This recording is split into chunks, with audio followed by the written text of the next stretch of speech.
Et salut à toutes et à tous et bienvenue sur ma chaîne. Aujourd'hui je vais tester avec vous cette manette Ipega, donc la Dual Torn.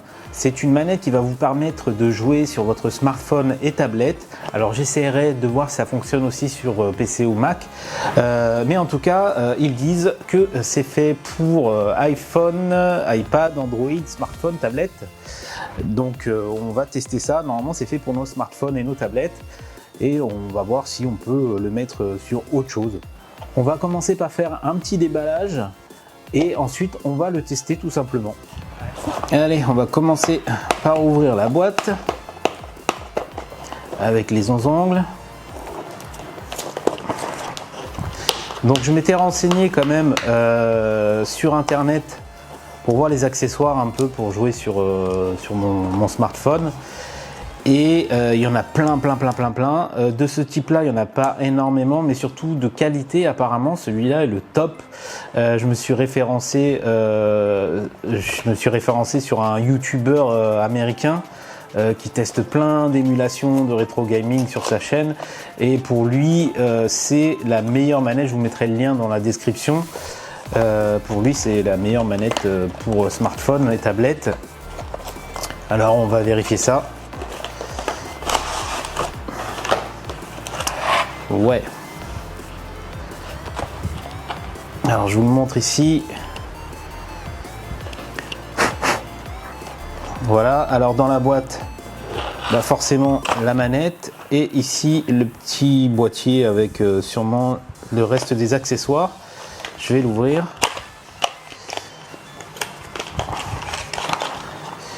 Voilà, et plus rien. Donc là on a le petit adaptateur donc qui se met à droite. Ensuite on a un adaptateur audio.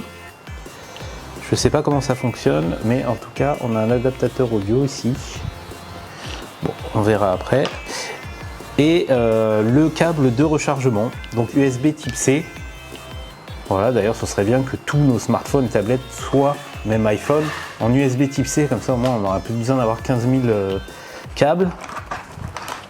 Alors j'en reviens à la prise en main, donc je regarde sur ma caméra pour le retour, hein, donc désolé si des fois je suis pas bien centré.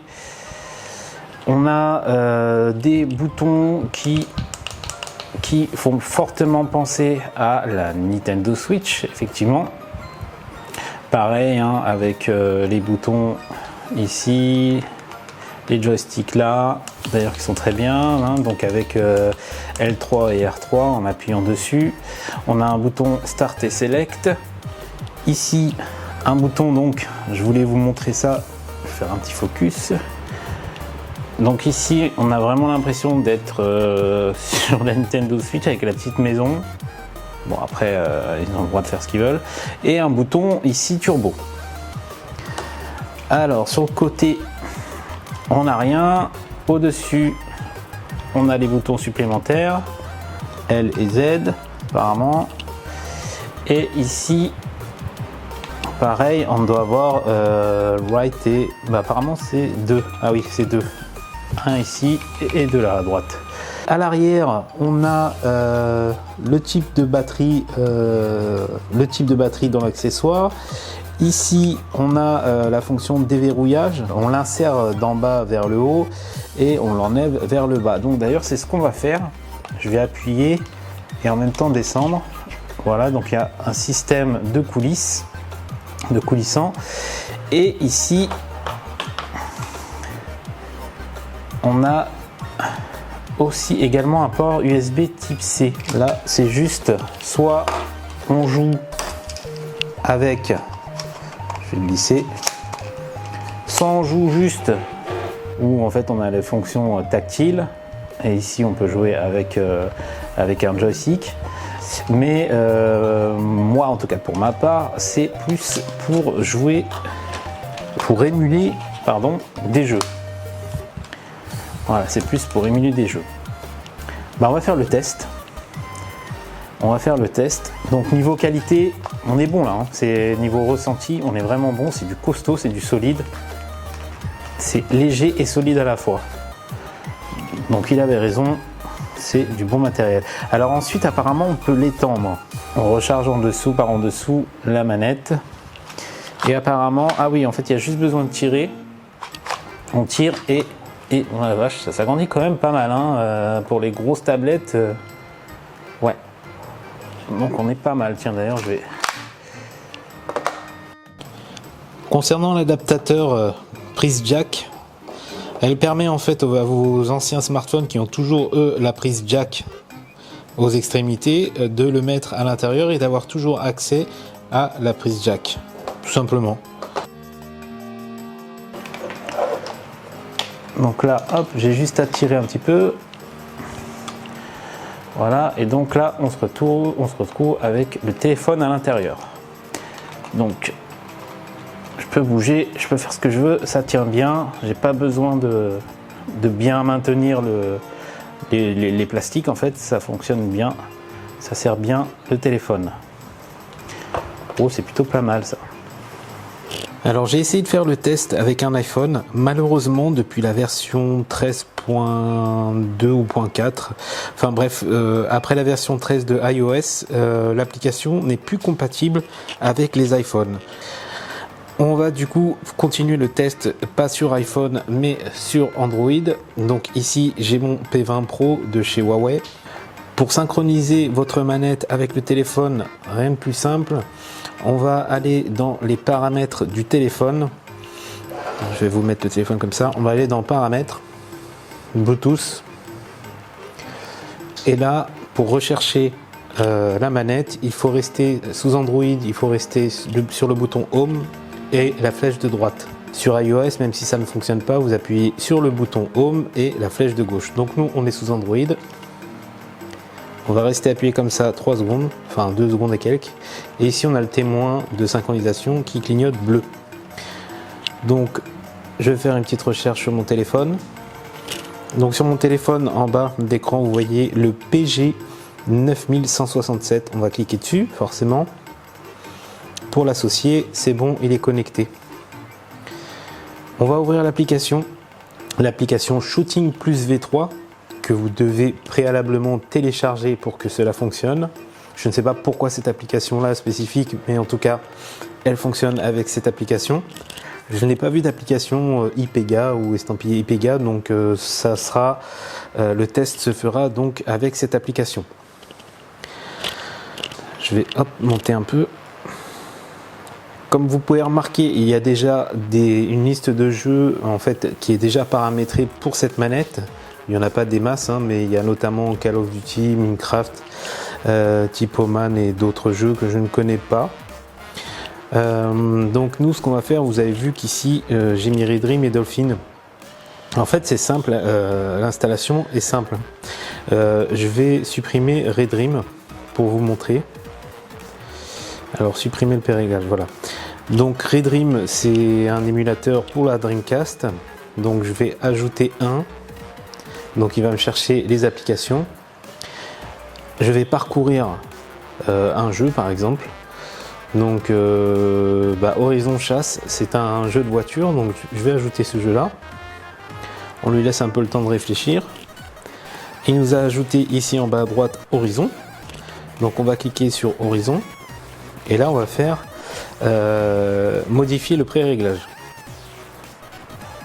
Il faut démarrer le jeu pour modifier les pré-réglages. Donc quand on lance le jeu, il nous affiche une barre ici. Je ne sais pas si vous la voyez. Donc ici vous voyez qu'il y a une touche A par exemple. Si j'appuie sur la touche X, il y a la touche X qui va s'afficher au milieu. Si j'appuie sur la touche A, même si elle était à droite, elle va s'afficher au milieu. Pareil si je fais Y, etc. etc. Donc A, Y, etc. Donc c'est tout simple, on va lancer le jeu mais avec le téléphone. Donc là pour le moment ça vous sert à rien. Donc on va appuyer sur Start. Ça va enlever le menu. L'avantage c'est que vous pouvez mettre le menu juste en appuyant sur Start. Et vous pouvez voir les touches attribuées en appuyant sur Select. Vous voyez, il y a les touches attribuées. Mais l'inconvénient, c'est que dans les jeux où on aura besoin d'appuyer sur Start ou Select, va falloir appuyer directement sur l'écran. Bref. Donc, on va lancer le jeu. Le jeu commence. Alors, bon, tant pis, je vais lancer le jeu comme ça. Donc là, c'est tout simple. Tant pis, je vais perdre la course. Je vais appuyer sur Start. Et là, je vais juste déplacer les lettres, enfin les boutons où il faut sur l'écran. Parce que cette manette-là sert d'écran tactile. On va dire que c'est le raccourci de l'écran tactile.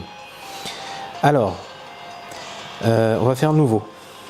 Comme ça, on n'a pas grand-chose. Donc le bouton A, bon bah c'est pas grave. J'ai pas envie d'utiliser le bouton A pour accélérer. J'ai envie d'utiliser les gâchettes. Donc ce que je vais faire, je vais appuyer sur la gâchette. Donc ici RT, en haut à droite. Et je vais mettre RT. Ce sera la pédale d'accélération qui se situe ici. Si je veux tourner à gauche et à droite, je vais appuyer par exemple à gauche et il y a la flèche de gauche qui apparaît. Je vais la glisser où il faut. Pareil pour la flèche de droite, j'appuie une fois avec la flèche de droite et je la mets ici tourner à droite. Ensuite ici on a un petit bouton turbo. Le petit bouton turbo, je voudrais qu'il soit sur la touche A par exemple. Donc je vais appuyer sur la touche A et je vais le glisser sur turbo. Hop, voilà, sur turbo. Et ensuite ici on a play et pause. Donc bah, je vais le mettre par exemple sur, sur R3. Donc je vais appuyer sur R3. Bon, j'ai bougé aussi, donc on s'en fout de ça. Donc R3, je vais le prendre et je vais appuyer ici. Une fois qu'on a terminé, bah, on va l'enregistrer. On enregistre ça. On fait enregistrer. Lier le jeu simultanément, oui. Donc on met OK, donc horizon chasse. Il a enregistré le paramètre. Donc normalement, maintenant, si j'appuie ici, il met le jeu en pause et pareil. Ah non, il faut que j'appuie. Malheureusement, il faut que j'appuie sur résumer à l'écran. Bon, c'est pas grave, mais on va essayer de jouer maintenant. J'accélère avec le bouton. Ah oui, et je tourne avec les flèches. Allez, on y va.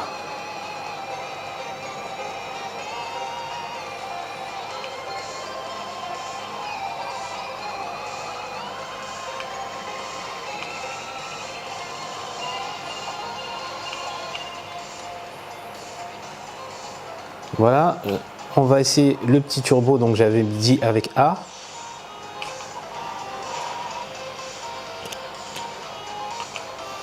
Encore A, voilà, donc ça fonctionne parfaitement bien.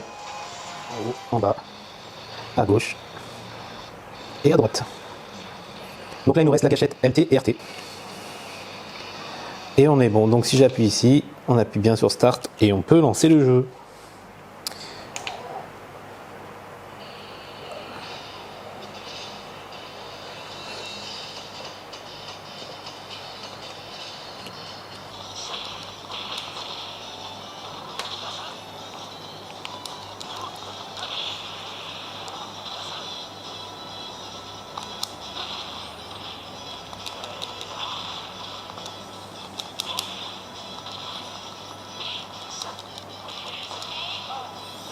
Voilà.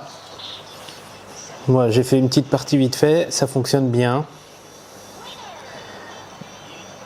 Ça fonctionne vraiment bien. Donc, malheureusement, on est d'accord que sur iOS, ça ne fonctionne pas. Ouais, alors c'est un peu dommage pour ceux qui ont un iPhone, ils ne peuvent pas prendre ce produit. Alors si vous êtes en magasin, vous voyez ça, iPhone et iPad, si vous avez vu ma vidéo, bah, ne le prenez pas au final parce que ça ne fonctionne pas. Voilà. Bah écoutez, ce sera tout pour ce test. C'est quand même un très bon produit. Honnêtement, au niveau qualité, c'est le top. Le point négatif, c'est l'application. Je ne comprends pas pourquoi ils n'ont pas fait eux d'application pour leur produit, peut-être pour le mettre à jour comme il faut. Parce que c'est vraiment un bon produit. Voilà, ça, vous avez vu que ça fonctionne vraiment bien, c'est assez rapide, mais il leur manque une application. Écoutez, ce sera tout pour ce test. Et puis bah, je vous dis à bientôt dans une prochaine vidéo.